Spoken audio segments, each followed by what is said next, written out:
إن الحمد لله نحمده ونستعينه ونستهديه ونؤمن به ونتوكل عليه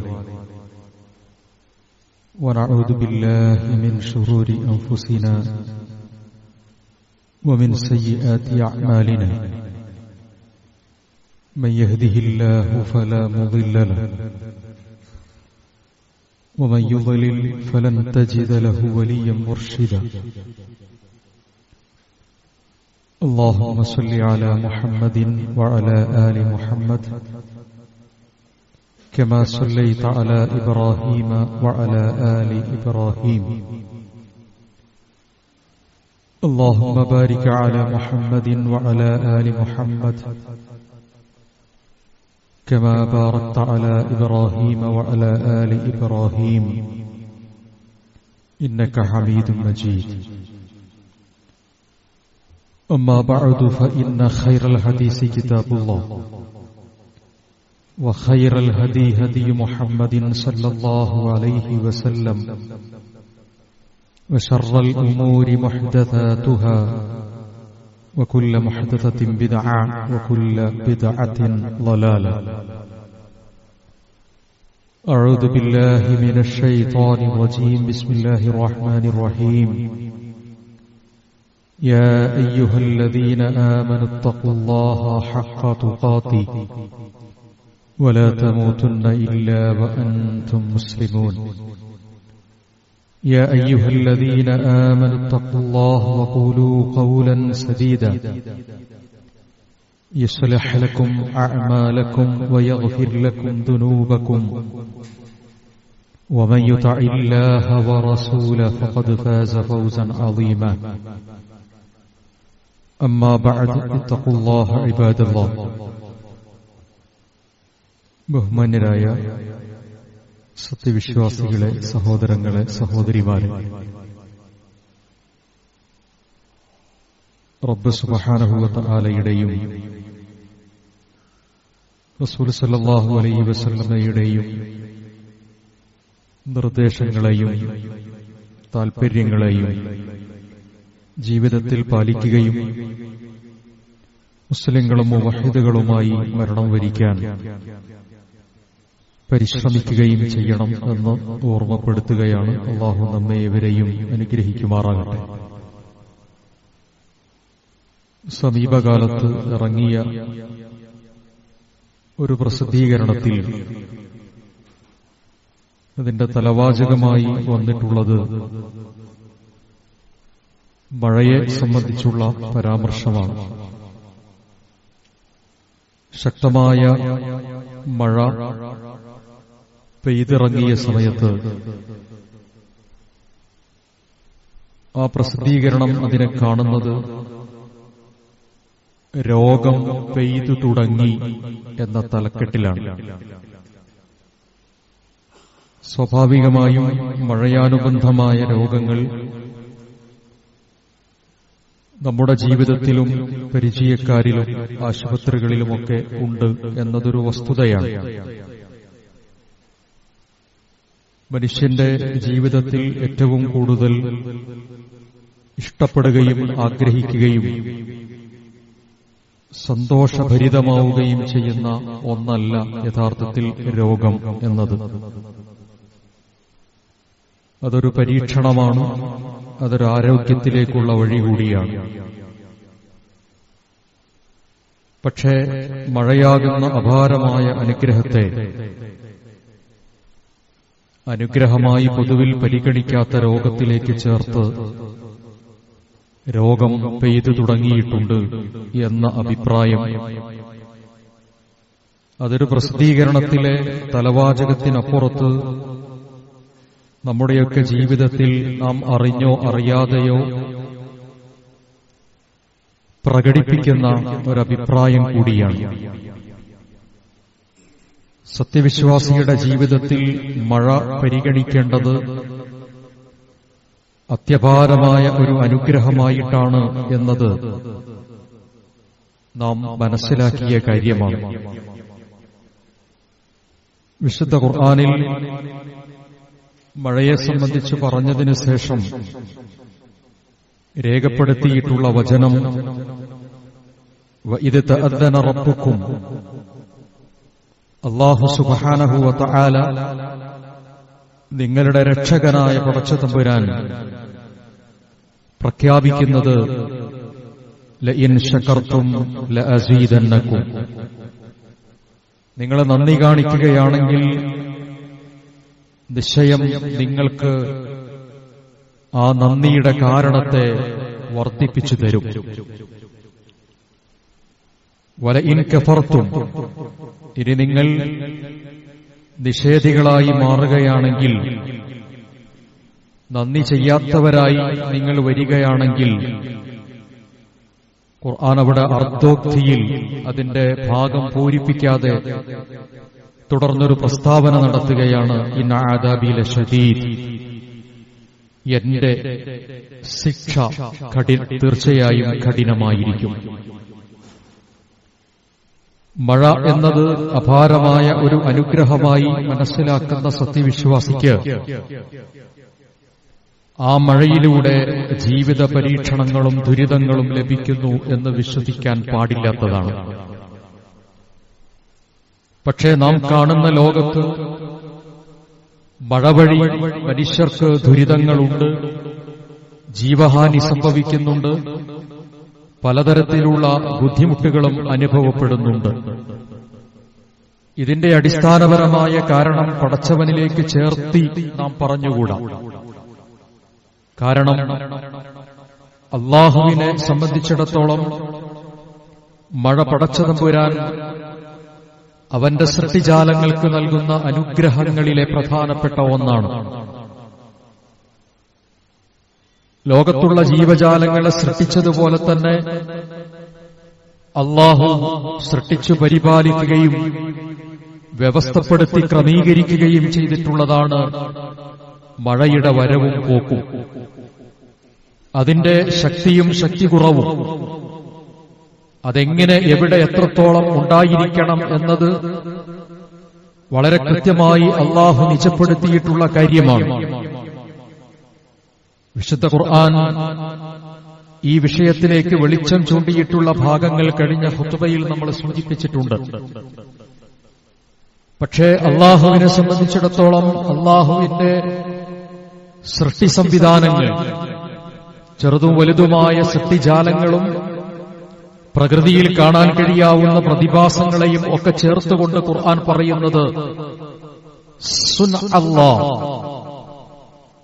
സുൻ അല്ലാഹി, അല്ലാഹു എന്ത് തരത്തിലുള്ള സൃഷ്ടിയും രൂപവും നൽകുന്നുവോ, ഏത് തരത്തിലുള്ള ക്രമീകരണങ്ങളും പ്രവൃത്തിയും സംവിധാനിക്കുന്നുവോ അവയെല്ലാം അത്ഖൻ, മോസ്റ്റ് പെർഫെക്റ്റ് ആണ്, പരിപൂർണമായ പക്വതയുള്ളതാണ്, ന്യൂനത അന്വേഷിച്ചാൽ കണ്ടെത്താൻ കഴിയാത്തതാണ്, എല്ലാ അർത്ഥത്തിലും പൂർണമായ വ്യവസ്ഥകൾക്ക് വിധേയമാണ്.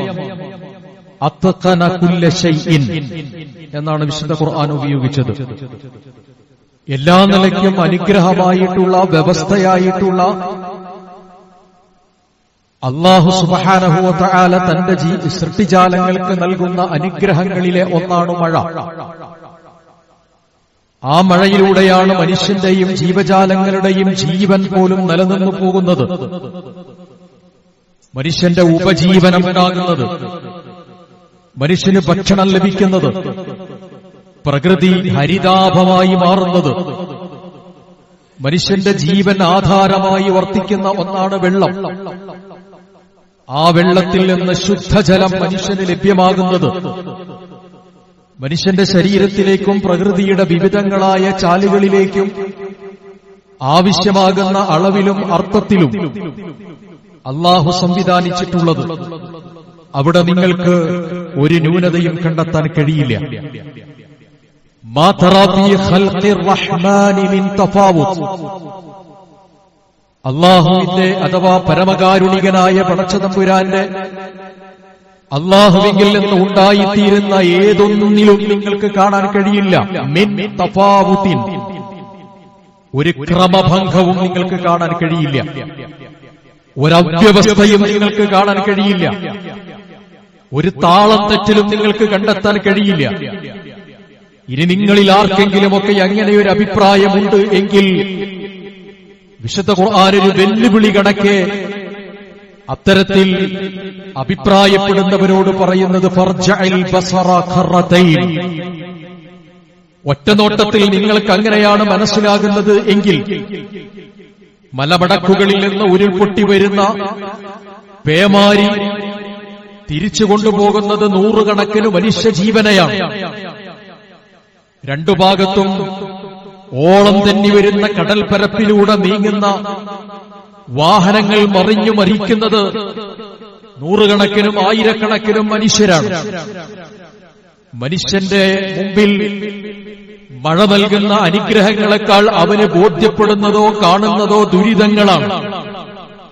ആ ദുരിതങ്ങളെ അനുഭവപ്പെടുകയും കാണുകയും ചെയ്യുന്ന സമയത്ത് അല്ലാഹു എന്താണ് കാരുണ്യരഹിതമായി പെരുമാറുന്നത്, എന്താണ് ഈ മഴ വഴി ഇങ്ങനെയൊക്കെ മനുഷ്യന് അപകടങ്ങളും പ്രയാസങ്ങളും ഉണ്ടാകുന്നത് എന്ന ചോദ്യമാണ് പ്രഥമ ദൃഷ്ട്യാ നിങ്ങൾക്ക് പറയാനുള്ളത് എങ്കിൽ വിശുദ്ധ ഖുർആൻ പറഞ്ഞു ഫർജഅൽ ബസ്വറ. നീ നിന്റെ കണ്ണിനെ ഒന്നുകൂടി നോക്കണം. ഖുർആൻ അവിടെ ഉപയോഗിച്ചിട്ടുള്ള പദം ബസ്വർ എന്ന പദമാണ്.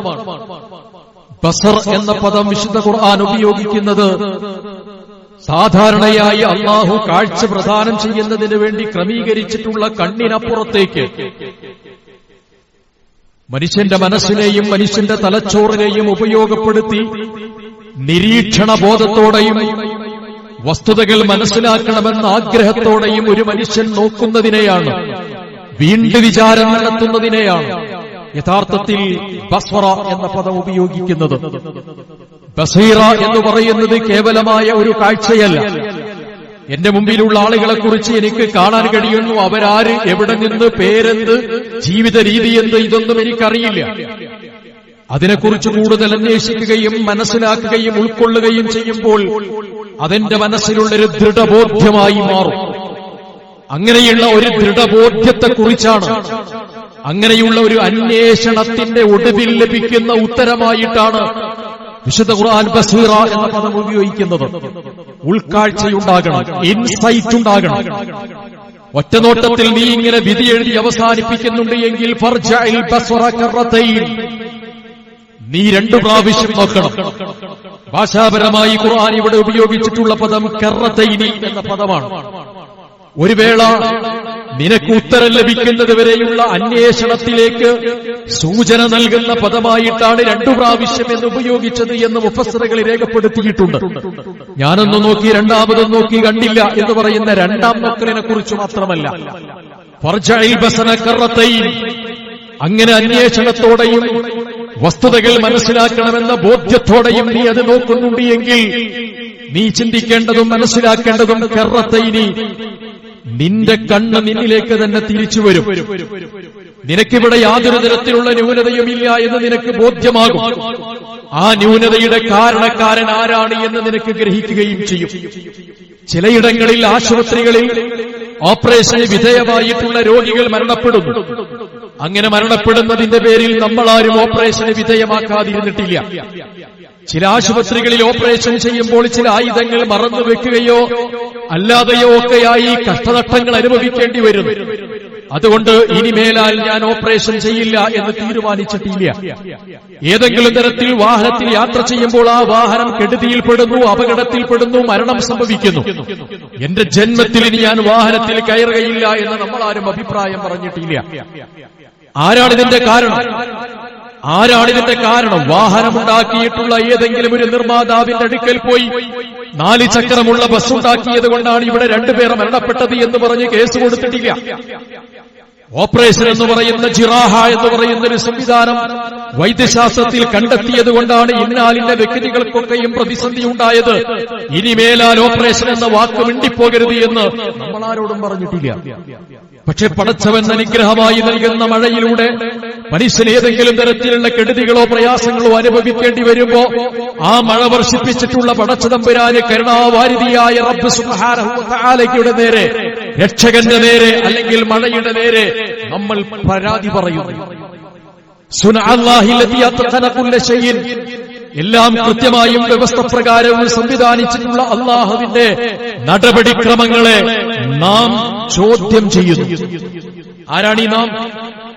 70 80 വയസ്സ് വരെ ജീവിക്കുന്ന, എല്ലാ കാര്യവും അറിയാത്ത, എല്ലാ കാര്യവും കണ്ടെത്താൻ കഴിയാത്ത, പരിമിതരിൽ പരിമിതനായ മനുഷ്യന് പരിമിതിയില്ലാത്ത പടച്ചതമ്പുരാനോട്, സ്വമതായ പടച്ചവനോട് ജീവിതത്തിന്റെ എല്ലാ കാര്യങ്ങളും അവലംബിക്കുകയും ആശ്വാസത്തിനു വേണ്ടി തുരുത്തായി ചെന്നണയുകയും ചെയ്യുന്ന പടച്ചതമ്പുരാനോട് പരാതി പറയുന്നു.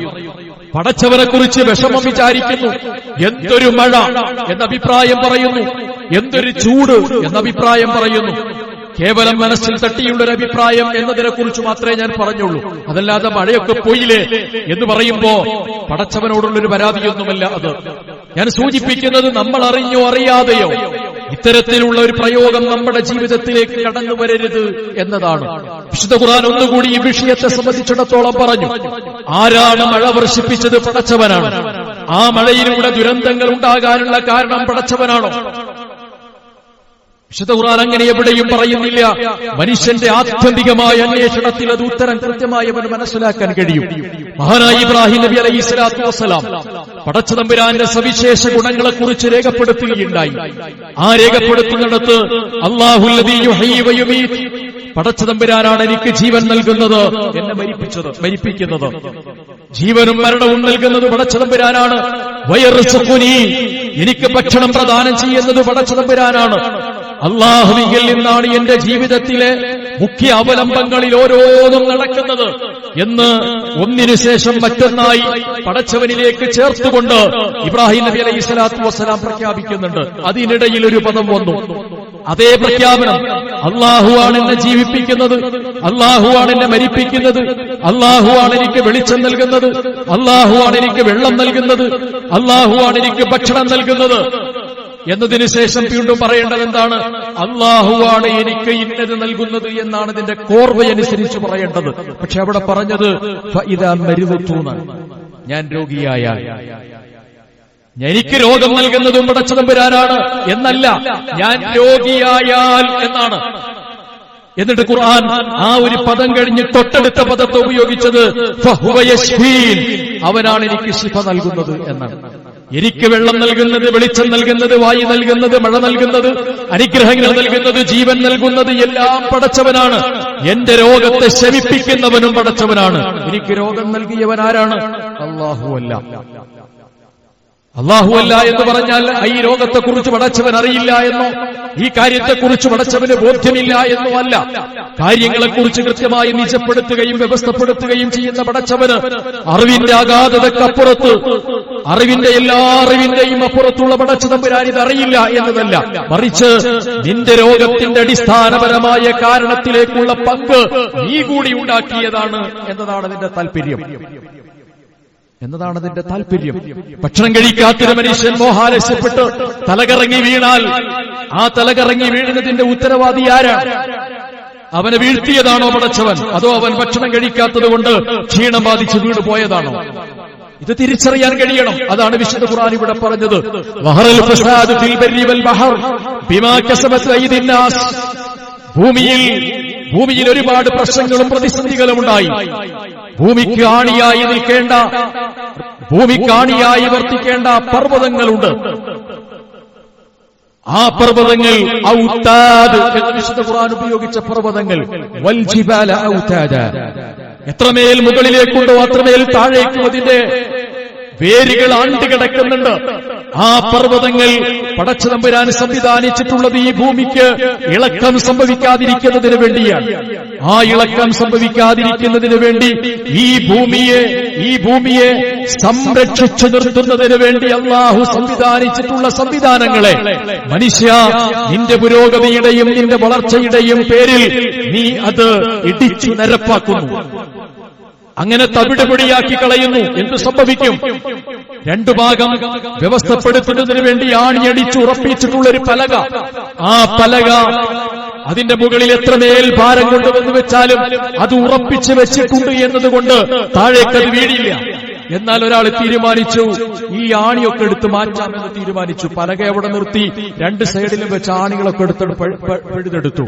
അതിന്റെ മുകളിൽ കൊണ്ടുപോയിട്ട് ഒരു 15 കിലോ ഉള്ള ഒരു കല്ല് കൊണ്ടുപോയിട്ടു. പലക പൊട്ടി താഴെ വീഴും. ഇത് തിരിയുന്നവനാണ്, സാമാന്യ ബുദ്ധിയുള്ളവനല്ലേ മനുഷ്യൻ. ഇതാണ് മനുഷ്യൻ ചെയ്തത്. പുരോഗതിയുടെ മേഖലയിൽ ഭൂമിയുടെ വിഭവങ്ങളെ ഉപയോഗപ്പെടുത്തേണ്ടതിന്റെ രീതിശാസ്ത്രത്തെക്കുറിച്ച് ഖുതുബയിൽ ഞാൻ സൂചിപ്പിച്ചിട്ടുള്ളതാണ്. ഞാൻ സൂചിപ്പിക്കുന്നത് ഒരു മനുഷ്യനെ സംബന്ധിച്ചിടത്തോളം അവന്റെ സ്വൈര്യമായ ജീവിതത്തിന് തടസ്സമാകുമാറ് പ്രകൃതിയെ ചൂഷണം ചെയ്യുകയും പ്രകൃതിയെ ഉപദ്രവിക്കുകയും പ്രകൃതിയിൽ അല്ലാഹു സംവിധാനിച്ചിട്ടുള്ള സംവിധാനങ്ങളെയെല്ലാം കീഴ്മേൽ മറിക്കുകയും ചെയ്തതിനു ശേഷം ആകാശത്തുനിന്ന് മഴ വർഷിക്കുമ്പോ ആ മഴയ്ക്ക് നിൽക്കാൻ പ്രതലമില്ലാതെ വരും. ആ മഴക്കൊഴുകിപ്പോകാൻ സൗകര്യമില്ലാതെ വരും. അത് ശക്തമായ പേമാരിയായി വരുമ്പോ എന്തിനാണിത്?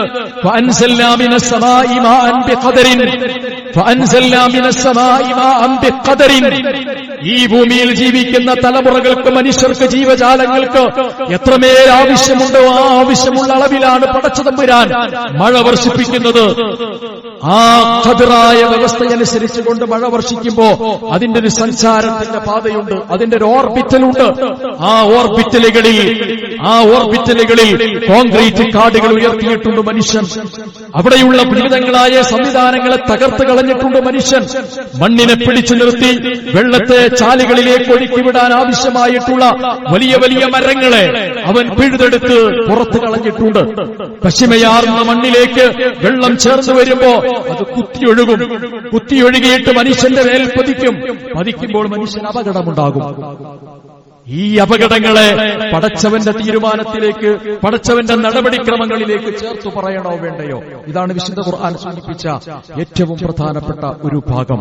അല്ലാഹു സുബ്ഹാനഹു വ തആല സംവിധാനിച്ചിട്ടുള്ള സുരക്ഷിതമായ ഭൂമിയെ മനുഷ്യന്റെ പ്രവർത്തനങ്ങൾ കൊണ്ട് തകരാറ് സംഭവിച്ചപ്പോ പ്രകൃതിയിൽ പടച്ചവൻ ഒരുക്കിയിട്ടുള്ള അനുഗ്രഹങ്ങൾ, ആ അനുഗ്രഹങ്ങൾ മനുഷ്യന്റെ മേൽ പരീക്ഷണമായി മാറുകയാണ് ചെയ്യുന്നത്. ആ പരീക്ഷണത്തെ അതിന്റേതായ വികാരത്തിലും അതിന്റേതായ അർത്ഥത്തിലുമാണ് സത്യവിശ്വാസികൾ പരിഗണിക്കേണ്ടത്. അല്ലാഹു നമ്മെ ഏവരെയും അനുഗ്രഹിക്കുമാറാകട്ടെ.